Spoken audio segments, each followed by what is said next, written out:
आप सभी के अंदर विराजमान परमात्मा के पावन चरणों में प्रणाम। राम राम। अनंत श्री सदगुरु सुखराम जी महाराज की अर्ज।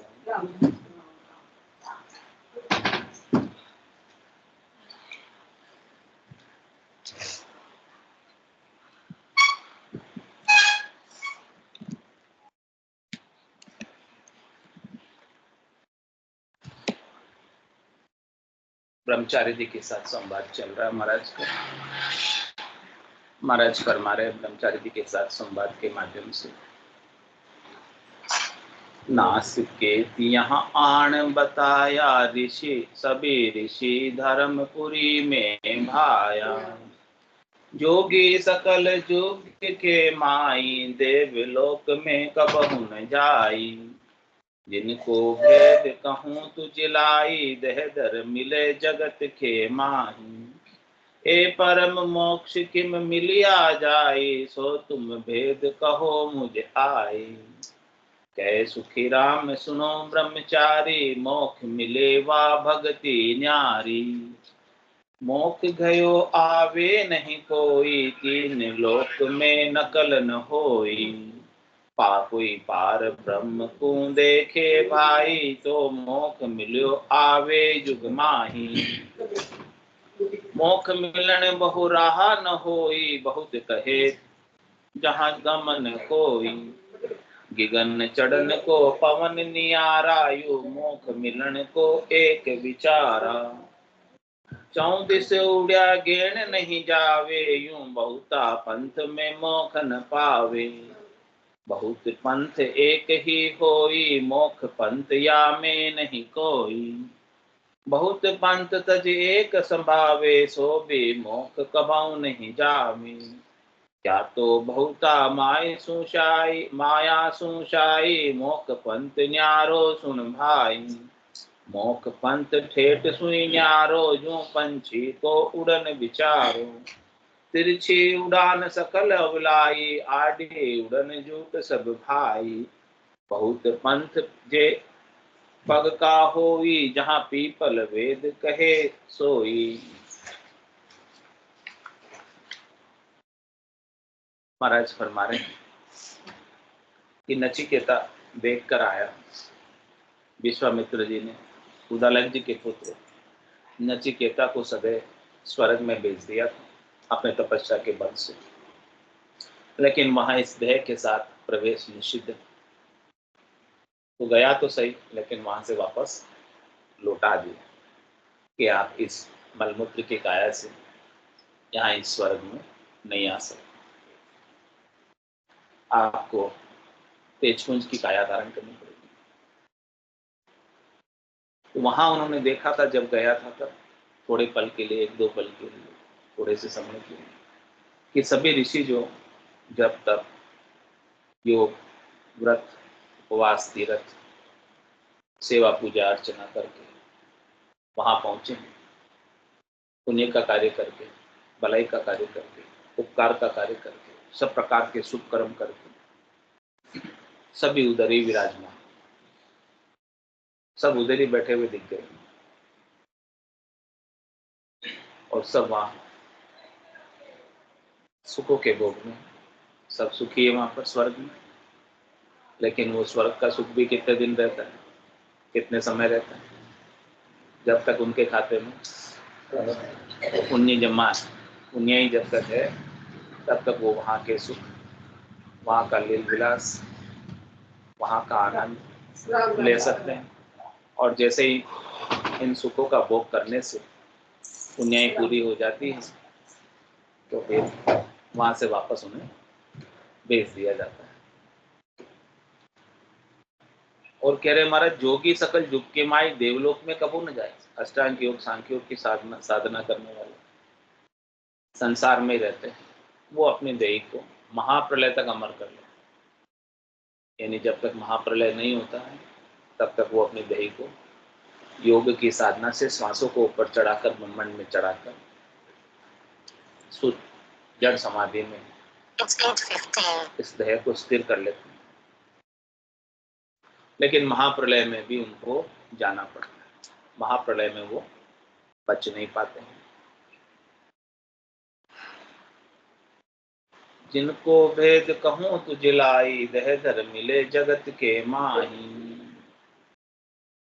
ए परम मोक्ष के मिलिया जाए, सो तुम भेद कहो मुझ आई। कह रहे कि महाराज ऋषि और जोगी वो सब वापस दे धर कर संसार में आकर मिलेंगे, क्योंकि वहां वो पुण्यों का भोग कर रहे हैं, सुखों का भोग कर रहे हैं, लेकिन पाप तो अभी अपनी जगह बाकी। पाप और पुण्य जो है माइनस नहीं होते, घटते नहीं कि इतने सारे पाप कर लिए, चलो अब थोड़े से पुण्य कर लेते हैं तो हमारा पाप खत्म हो जाएगा। ऐसा हो जाता। खूब सारे पाप करके गंगा जी नहाया थे, हमारे पाप सब उतर जाएंगे। या बिल्ली क्या करती है, बहुत सारे चूहे खाकर हज को चली जाती है। कह रहे कि हमारे जो हज करने से हमारे पाप मिट जाएंगे, लेकिन न तो हज करने से पाप मिटते हैं, न गंगा जी नहाने से पाप मिटते हैं। पाप तो अपनी जगह वैसे के वैसे ही रहते हैं। कह सुखराम मिला धर्माए, किया कर्म ने कोई धरती में भी मिल जाए, यानी इस शरीर को भी त्याग दे, यानी उनका शरीर राख हो जाए जलकर, फिर भी जो उसने किए हुए कर्म है वो वैसे के वैसे खड़े रहते, भोगने पर। तुम्हारा के सुखों का भोग तो स्वर्ग में कर लिया, पुण्यों का भोग तो स्वर्ग में कर लिया, अब जो पाप बाकी रह गए उनके लिए क्या करेंगे? उनके लिए वापस मृत्युलोक में आना पड़ेगा, नरकों की यातनाएं सहन करनी पड़ेगी, गर्भवास के दुख वापस देखने पड़ेंगे। तो महाराज कह रहे हैं देह दर मिले जगत के माए, इन सब सुखों का भोग करने के बाद भी, पुण्यों का भोग करने के बाद भी, स्वर्ग में रहने के बाद भी वापस देह धर कर जगत में आ जाते। तो बताओ, जब देह धर कर आ रहे तो मोक्ष कैसे? मोक्ष तो उन्हीं का होता है कि वापस देह धरते ही नहीं। कह रहे महाराज तंदुक जादिन जाव से, जादिन धरे न दे, निरंजन लग सुखराम के भुगते को न लिए। तंदुक उस दिन जाएंगे सारे जिस दिन ये देह नहीं धरेगा, बाकी तन के साथ तो सुख भी है तो दुख भी है, तन के साथ सारे कर्म। तो महाराज फरमा रहे कि कोई उपाय करके निरंजन तक चला जाए, सृष्टिकर्ता परमात्मा तक चला जाए, कर्ता पद तक चला जाए, तो कर्ता पद से भी वापस आने की रीत है, क्योंकि पहले भी वहीं से आया था, तो वहां जाने के बाद अब वापस क्यों नहीं आए? तो उसके लिए उसको कर्ता पद से आगे जो पद है कर्ता, उस कर्ता पद की प्राप्ति जब तक नहीं होती तब तक वो देह धरता रहता है, और देह धरकर जगत में बार बार जन्मता और मरता रहता है। तो जब बार बार जन्म रहा है, बार बार मर रहा है, तो महाराज कह रहे हैं कि ये परम मोक्ष क्यों मिलेगा जाए? कैसे परम मोक्ष में मिलेगा?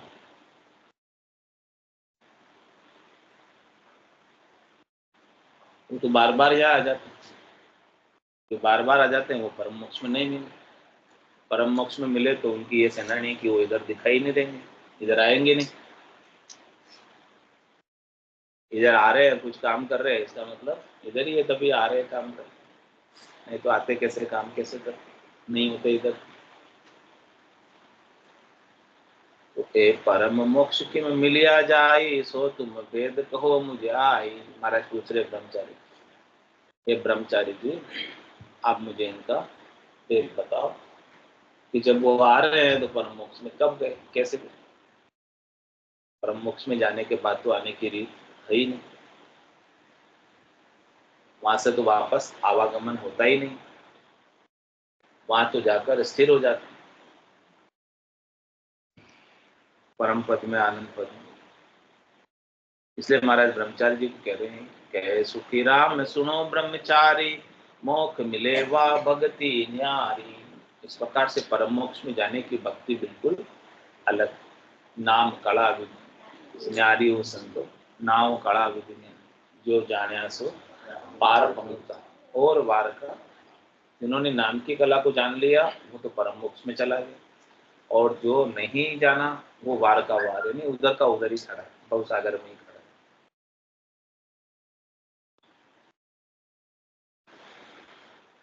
मोख गया आवे नहीं कोई, तीन लोक में नकल न होई। कह रहे महाराज जो मोक्ष में चला जाता है वो वापस इधर आता नहीं, त्रिलोकी में उनकी नकल भी नहीं दिखती, असल तो दिखते ही नहीं है, यानी नकली में भी हो, यानी सपने में भी हो, दिखाई नहीं देते,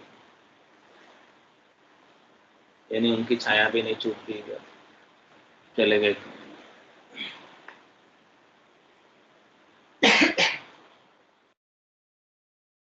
कोई पार ब्रह्म को देखे भाई, तो मोख मिलो आवे जुग माही। और हमारा सृष्टिकर्ता परमात्मा की बात बता रहे, पार ब्रह्म की बात बता रहे, परब्रह्म परमात्मा की बात बता रहे कि कोई वहां तक भी पहुंच जाए जो निरंजन का पद है, लेकिन वो कर्ता का पद है, कर्ता का नहीं। तो वहां तक पहुंचने के बाद, उस मोक्ष को प्राप्त करने के बाद भी वापस संसार में आ जाती है। इसलिए महाराज कह रहे हैं कि मोक्ष मिलन बहु रहा न होई, बहुत कहे जहां गमन कोई। मोक्ष प्राप्ति के रास्ते, पंथ, मार्ग अनेक नहीं, अनेक मार्ग तो 84 में भटकने, 84 के वन में भटकने के पगडंडी के अनेक रास्ते, मोक्ष का मार्ग तो एक ही है। और उस एक ही मार्ग पर हमें संत सदगुरु के लिए भगवान चलाते हैं। पूरा गुरु मिलिया सांची सूझ पाई, रटो राम नामा आछी बिलिया। माया मोह भरम की रजनी, सूता जीव अगाई। सदगुरु वाज करे कैसे, राम बहु मेरे गुरु।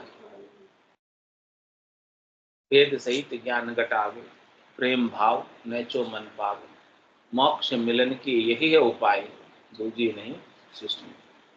ये मोक्ष का मार्ग केवल एक ही है कि आपको संतों से, सदगुरु से, केवल भगवंतों से अपने स्वरूप का बोध हो जाए, स्वरूप का भेद मिल जाए, आनंद स्वरूप का प्राप्त हो जाए, और उस आनंद स्वरूप का, केवल का, ओनली का, वन का, सता का ज्ञान आपके घट में आ जाए, यानी ब्रह्म का विचार आपके घट में आ जाए, स्वरूप का बोध आपको अपने घट के भीतर बना रहे कि मैं शरीर नहीं हूँ, मैं इंद्रिया नहीं हूँ, मैं मन नहीं हूँ, मैं बुद्धि नहीं हूँ, मैं चित्त नहीं हूँ, मैं अहंकार नहीं हूँ, मैं एक शुद्ध चेतन आत्मा हूँ जो परमात्मा का अंश। ऐसा बोध, ऐसा भेद।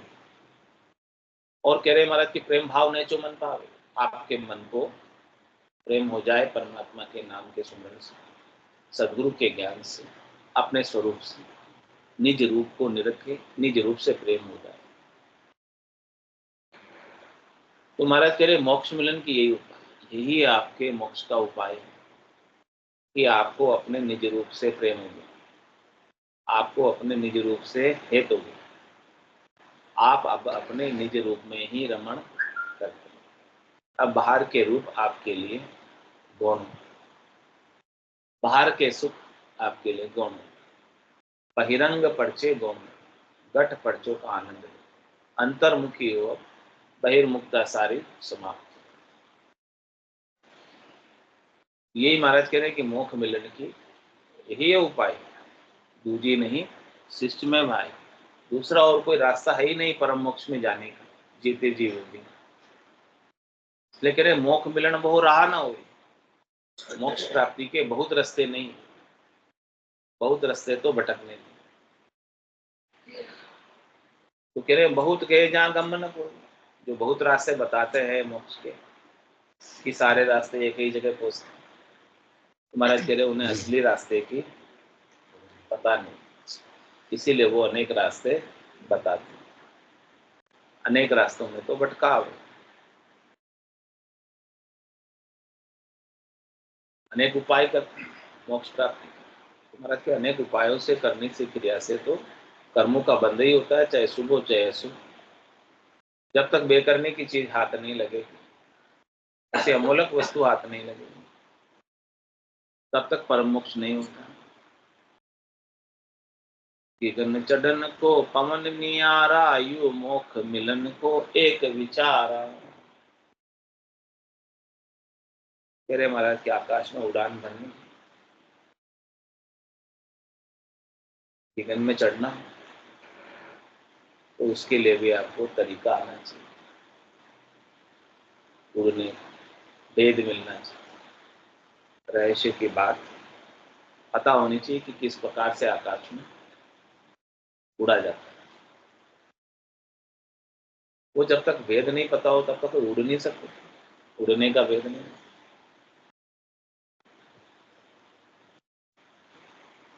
क्योंकि पवन तो सब जगह है, लेकिन उसमें उड़ते कैसे, उसका तरीका विधि आनी चाहिए। इसी प्रकार से महाराज कह रहे कि मोक्ष मिलन को एक, मोक्ष प्राप्ति का भी इस प्रकार से एक अलग ही विचार, न्यारा ही विचार। सब विचारों में मोक्ष नहीं, सब भक्ति में मोक्ष नहीं। भक्ति भक्ति सब कोई कहे, भक्ति न जाने को साधु भक्ति भगवंत की दही निरंतर। भगवान की भक्ति तो इस दही में निरंतर रूप से होती रहती। ऐसा मोक्ष मिलने का ये एक ही विचार है। एक आंख पर रुके उतनी देर की भक्ति रुकती नहीं है, ठहरती नहीं है, बंद नहीं होती। 14 से उड़िया गहन नहीं जावे, यूं बहुता पंथ में मोख न पावे।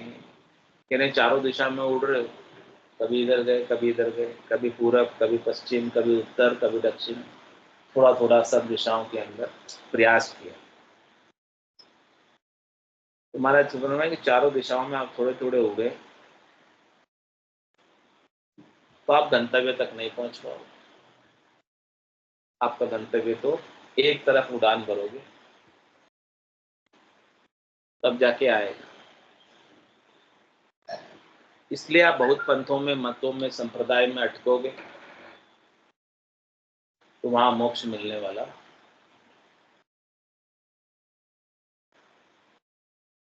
ये तो और आपको बांध देंगे, अटका देंगे, रोक देंगे आपके समय को, आपकी श्वासा रूपी पूंजी को खत्म कर देंगे और परम मोक्ष से वंचित रह जाएंगे। और कह रहे महाराज बहुत पंथ एक ही होई, मोक्ष पंथ या में नहीं कोई। जितने भी मत है, पंथ है, संप्रदाय है, ये सब एक ही। एक ही क्यों है? क्योंकि इनमें किसी में मोक्ष नहीं है।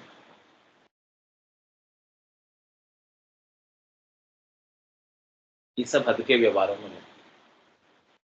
मत क्या है? मति, ये करना, ये नहीं करना, करने में लगे। महाराज ये करने से तो मोक्ष होता ही नहीं, कुछ भी करो मोक्ष होगा ही नहीं। मोक्ष तो नहीं करने से होता, लेकिन सब करने में लगे, सबको करने की प्रदान, सबको करने की प्रदान। अपने अपने मत के, पंथ के, संप्रदाय के अलग अलग आचरण, अलग अलग व्यवहार है। वो सब हद के व्यवहारों को करके मान लेते हैं कि हमारा तो मोक्ष हो जाएगा, क्योंकि हम धर्म के मार्ग पर चल रहे हैं, हम पुण्याई का कार्य कर रहे हैं, हम भलाई का कार्य कर रहे हैं, हम अच्छा कार्य कर रहे हैं, हम सेवा का कार्य कर रहे हैं, पूजा का कार्य कर रहे हैं, अर्चना का कार्य कर रहे हैं। ये सब चीज़ें हम अच्छे से कर रहे हैं। हमारा तेरे करने से कुछ होता ही नहीं करने से होता। जो चीज़ नहीं करने से मिलती वो करने से भला कैसे मिलेगी?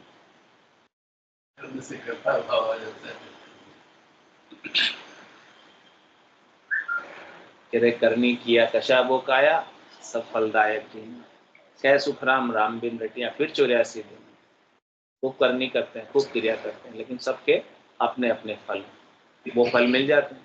तो फिर फल पावे, पदवी मिले, लेकिन गर्भ न छूटे तो फल मिल जाएगा, पदवी मिल जाएगी, गर्भ नहीं छूटेगा।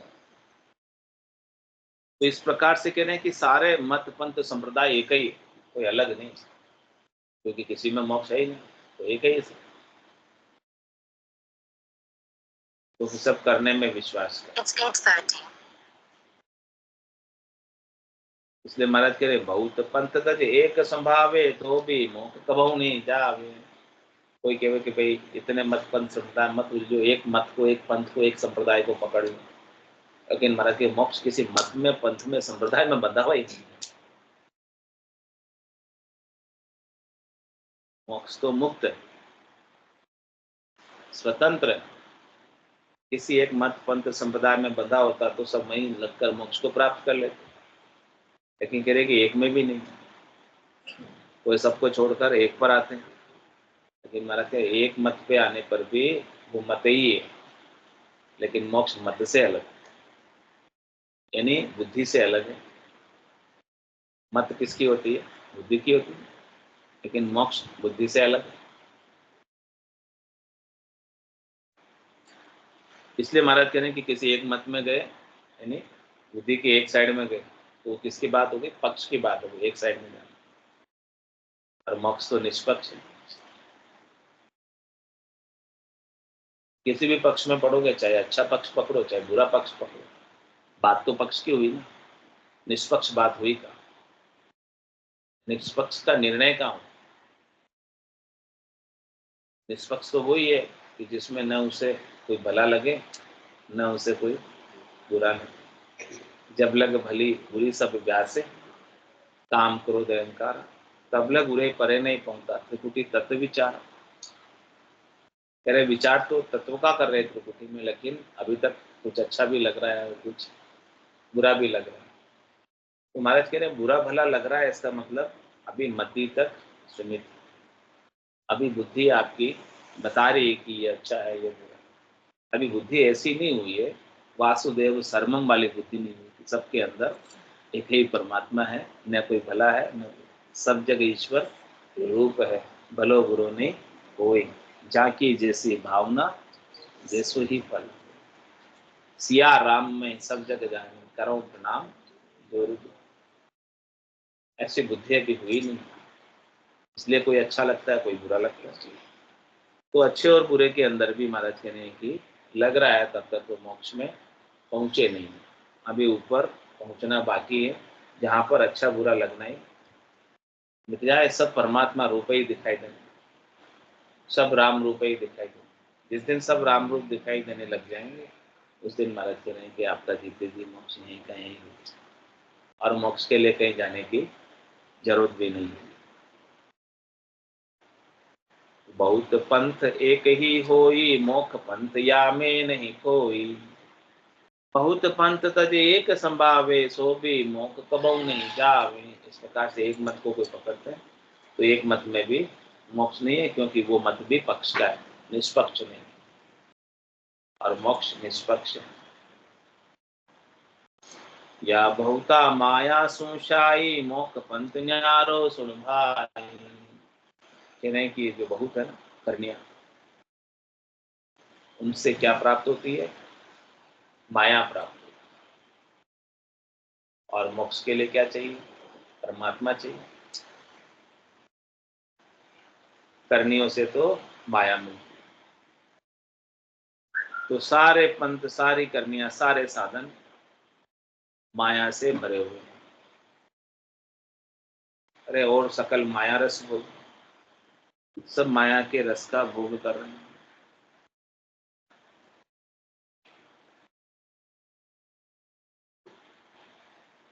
ये महाराज कह रहे मोक्ष पंथ न्यारो सो भाई, ये मोक्ष का पंथ अलग है। मोक्ष पंथ थेट सुई न्यारो, जो पंछी को उड़न विचारो। कह रहे कि मोक्ष पंथ शुरू से ही अलग, आज से नहीं, अनादिकाल से अलग ही। जिस प्रकार से पक्षी उड़ान बढ़ता है, उड़ान बढ़ने का उसका विचार बिल्कुल अलग होता है, उसका तरीका विधि भेद बिल्कुल अलग होता है, तभी वो ऊपर उड़ान भर सकता है। इसी प्रकार से मोक्ष में भी आपको उड़ान भरकर परमात्मा के देश में जाना है, गगन मंडल में जाना है, तो उसका भी विचार बिल्कुल अलग है। वो विचार बता रहे हैं कि तिरछी उड़ान सकल अवड़ाई, आडी उड़न झूठ सब भाई। बहुत पंथ जे पग का होई, जहाँ पीपल वेद कहे सोई। कि बहुत सारे पंथ तो पगडंडी के रास्ते हैं, पग के रास्ते हैं, यानी पैर से चलकर जाना, लेकिन परम मोक्ष तो वायु मार्ग, पैर से चलकर वहां नहीं पहुंच सकते। वहां तो उड़ के जाना, और उड़ना कैसे? इस शरीर के साथ तो नहीं, शरीर से न्यारा, शरीर तो बहुत भारी है ना, कैसे उड़ेगा? ऐसे ऐसे तो नहीं उड़ सकते। कह रहे महाराज कि आपको आत्म चेतन से उठना है। पाखा परा बिना पंछी देखे, नैण बेण कछ न, आठों पोर बत्तीसु घड़िया उड़े गिगनगढ़ में। ऐसे गिगनगढ़ में आठों पोर बत्तीसु घड़िया आत्म चेतन वाला पक्षी उड़े, सीधा ऊपर की ओर उड़ान भरेगा। उसका लक्ष्य टारगेट इधर उधर कहीं नहीं, तिरछा आड़ा आंवड़ा कहीं नहीं। आड़ा आंवड़ा तिरछा इधर उधर चला गया तो उसका समय इधर उधर में ही खराब हो जाएगा। ऊपर कहाँ उठ पाएगा? उसको जाना तो ऊपर है, लेकिन थोड़ा इधर चला गया, थोड़ा इधर आड़ा आंवड़ा, इधर ऐसे ही जा रहा आड़ा आंवड़ा, तो आड़ा आंवड़ा तो गगन मंडल में कभी नहीं पहुंचेगा, नीचे रहेगा। आड़ा आंवड़ा जाने वाला नीचे रह जाता, तो सीधी उड़ान पड़ता है, सीधा ऊपर जाता। करे तिरछी उड़ान सकर अवड़ाई, आड़ी उड़न झूठ सब भाई। इसलिए तिरछी उड़ान करना, आड़ी उड़ान करना, ये सब झूठ है। इनसे पहुंचोगे नहीं आड़े अवड़े चलने से। नहीं, आपको चलना है एकदम सीधा सीधा, स्ट्रेट चलना, स्ट्रेट फॉरवर्ड एकदम। जैसे सदगुरु बतावे वैसे सीधे सीधे चले गए, क्योंकि सदगुरु भी उस मार्ग पर चलकर परम मोक्ष में गए, केवल पद आनंद पद में गए, रामजनों के देश में गए। तो आप क्यों नहीं जाओ? उनके मार्ग का अनुसरण करोगे तो पीछे पीछे आप भी पहुंच जाओ। तो करे बहुत पंथ जे पग का होई, जहाँ पीपल वेद कहे सोई। यानी कि बहुत सारे पंथ तो पैरों के हैं, तो वो पैरों के रास्ते से भी वहां पहुंच नहीं सकते। जो चीटी गेण कौन विद जावे, मोक रहा बिन परा न पावे। वेद भेद में पाओ पाई, बेहद लग नीट कर जाई।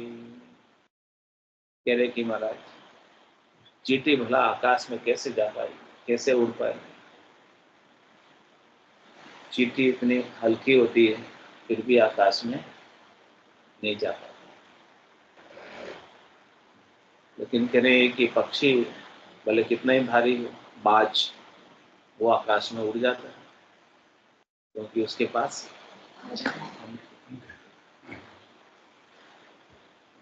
इसलिए कह रहे कि मोक्ष का रास्ता भी बिना पंख के नहीं मिलेगा। आपको भी अपने पंख लगाने पड़ेंगे। सदगुरु के ज्ञान के पंख लगा लो और उड़ जाओ।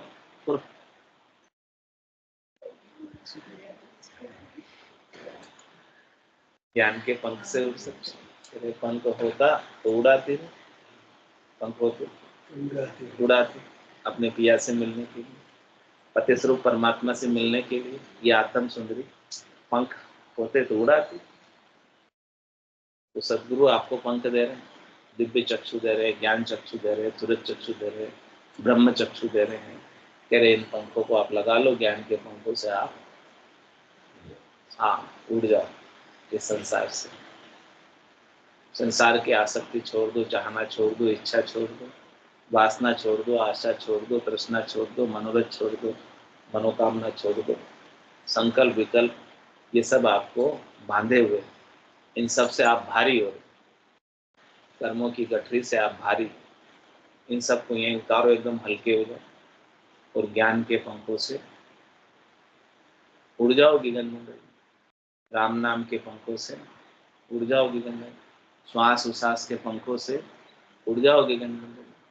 बराबर बराबर सांस और उसास में नाम आए, तुलबे नाम, दोनों पंख बराबर बराबर चले तो फटाफट। एक पंख ज्यादा चल रहा है, एक पंख कम चल रहा है, तो उड़ान कैसी हो जाएगी? टेढ़ी हो जाएगी। दोनों पंख बराबर चलेंगे तो ही ऊपर जाएगी। चींटी तो जा ही नहीं सकती क्योंकि उसके पंख ही नहीं। तो महाराज कह रहे हैं कि सब कर्मियों के रास्ते पग के रास्ते, पांव से चलने के रास्ते। इस प्रकार से चींटी बड़ी मुश्किल से पेड़ पर चढ़ती है, पांव से चल चल के। उसके पांव कितने छोटे होते हैं चींटी, और वो कितने मुश्किल से चढ़ जाते हैं, पेड़ पर चढ़ पाती। लेकिन वो आकाश में जा पाती कि पेड़ के टॉप पर भी पहुंच गई, चल चल के, इतनी मेहनत करके, इतना प्रयास करके, क्या फिर वो आकाश में जा पाएगी? क्योंकि पंख नहीं। इसी प्रकार से करनी क्रिया करके आप गगन मंडल में नहीं जा सकते। वो सारे पांव के रास्ते हैं। पेड़ पर जरूर चढ़ जाओगे करने क्रिया कर, यानी उसके टॉप पर पहुंच जाओगे, लेकिन गगन मंडल का आनंद क्यों। चीटी गैण कौन विधि जावे, मोह मोख राख रहा बिन परा न पावे। वेद वेद में पाओ पाई, बेहद लग नीट कर जाए। वेद और वेद यानी अष्टांग योग, सांख्य योग, वेदों की 3 लोकों में फल प्राप्ति की, सुख प्राप्ति की करनी और क्रियाओं को कर कर ये सब पाओ के उपाय हैं। इसमें बेहद तक भी बड़ी मुश्किल से पहुंचते हैं, यानी हद में ही सारे उपाय है, हद के ही सारे सुख। चीटी वृक्ष नीट चढ़ जावे, अगम गहन को कहो कि मैं पावे। बड़ी मुश्किल से मेहनत करके चीटी पेड़ पर चढ़ पाती है, लेकिन आकाश तक बताओ कैसे जाएगी, पंख नहीं है। यूं बहुत पंथ झूठ है भाई, बिना पाखा को गहन न जाए। इसलिए सारे पंथ झूठे हैं, क्योंकि उनमें पंख नहीं है ज्ञान के, राम नाम की, श्वास उश्वास। तो बताओ वो उड़ेगा कैसे, गगन मंडल में कैसे जाएगा? पाव उपाव कहूं नहीं पावे, बिना लबेद पाखा नहीं आवे। अब बोलो पाखे कैसे आएगी हमारे? पांव से तो चलकर जा नहीं सकते, क्योंकि पांव से चलकर कब तक जाओगे, कैसे जाओगे? और बिना लबेद कह रहे महाराज पाखा नहीं, लबेद हो गया वाणी के आधार से सुमिरन। तो लबेद का उपयोग करोगे तो आपके पाखे आ जाएंगे, पंख आ जाएंगे उड़ने के लिए। सो जा वेद भेद को पाया, भेद माय सु लबेद उपाया। इस प्रकार से महाराज फरमाया कि वेदों की खोजना की, तो उसमें से अष्टांग योग, सांख्य योग का विचार पाया, और भेद के अंदर से खोजना की, तो उसमें से लबेद का उपाय पाया कि वेदों से भेद अच्छा है और भेद से लबेद अच्छा है। वाणी के आधार से किया हुआ भजन श्रेष्ठ अच्छा है। लेकिन वाणी में भी कौन सी वाणी में करना है? 4 प्रकार की वाणी होती है। वेखरी वाणी जिसमें अपन बोल रहे हैं, मध्यमा वाणी जिसमें किसी के कान में कोई बात को तो सुनने वाला और सुनाने वाला, बस वहां तक ही सुनिए, दूसरे किसी को पता नहीं। और उसके बाद पश्चंती वाणी और परावाणी भी हृदय के अंदर, भीतर के अंदर होती है। तो इन 4 प्रकार की वाणियों में से कौन सी वाणी में आपको भजन सुमिरन करना है कि आपके पंख आ जाए? तो कह रहे महाराज सदगुरु विधि में मध्यमा वाणी से आपको श्वास और उश्वास में सुमिरन करना है, तो आपके पंख आ जाएंगे। पंख आने का मतलब अमर विमान आ जाएगा, निज नाम आ जाएगा, सतनाम, कुदरत, कला, नेमचर आ जाएगा। उसमें बैठकर आप अगम देश में जा सकते हैं, उसके बिना नहीं जा सकते। यानी वो वायुयान आपके पास आ जाएंगे उड़ने के लिए तैयार, फिर आपको तो केवल उसमें बैठना है। तो इसके बिना तो पाव उपाव काऊ नहीं पावे, बिना लबेद पाख नहीं आवे। सो जा वेद भेद को पाया, भेद माई सू लबेद उपाया। चुचम वेद या में नहीं कोई, ना लबेद वेद पत होई। कहे सुख राम सुनो ब्रह्मचारी, कौन वेद लग मत तुम्हारी। लेकिन कहने जो सूक्ष्म बात है, झीणी बात है, अमर विमान की बात है, निज नाम सतनाम कुदरत कला नेंचर की बात है, वो तो केवल और केवल सदगुरु के पास। न वो वेद में है, न वो भेद में है, और न वो लबेद में। सदगुरु विधि से लबेद का उच्चारण करेंगे, वाणी के द्वारा सदगुरु विधि से मध्यमा वाणी में उच्चारण करेंगे, तो आपको ये निज नाम की प्राप्ति होगी, सदगुरु की अगाध सत्ता की जागृति होगी, और उसी के आधार से ये आत्मा परम पद में जा सकती है, इसके बिना नहीं जा सकती। इतना सारा खुलासा महाराज ने ब्रह्मचारी जी के साथ संवाद करके हमको ज्ञान देने के लिए किया, हमको समझाने के लिए किया, ताकि हम समझकर और किसी करनी क्रिया के भ्रम में न पड़कर एक सीधा रास्ता राम नाम के सुमरण का, श्वास और उच्छ्वास का, रसना और कागल्य से रकार और मकार का उच्चारण करके निज नाम की अपने घट के भीतर जागृति करके घटपटचों का अनुभव करके पूरब के 6 कमलों का छेदन करके पश्चिम के 6 कमलों का छेदन करके परम पद आनंद पद में हमेश हमेश के लिए प्राप्त कर ले, समा जाए। बोलो राम सतगुरु देव जी महाराज धन्य हो, धन्य हो। परम दयाल सतगुरु सुखराम जी महाराज धन्य हो, धन्य हो। अनंत श्री सतगुरु करते रहो, आवाज घटना की भी कितनी भी करोगे तो सुन सुन सुन आ जाती रहेगी। तो ध्यान रखो, इस बात को अगले बदले में जीना है ना। मोक्ष के मालिकाने धन्य हो, धन्य हो। अनंत कोटि संताने धन्य हो, धन्य हो। राम सभा में राम राम राम राम राम संताने सत्संज्ञाने राम राम राम राम राम राम राम राम।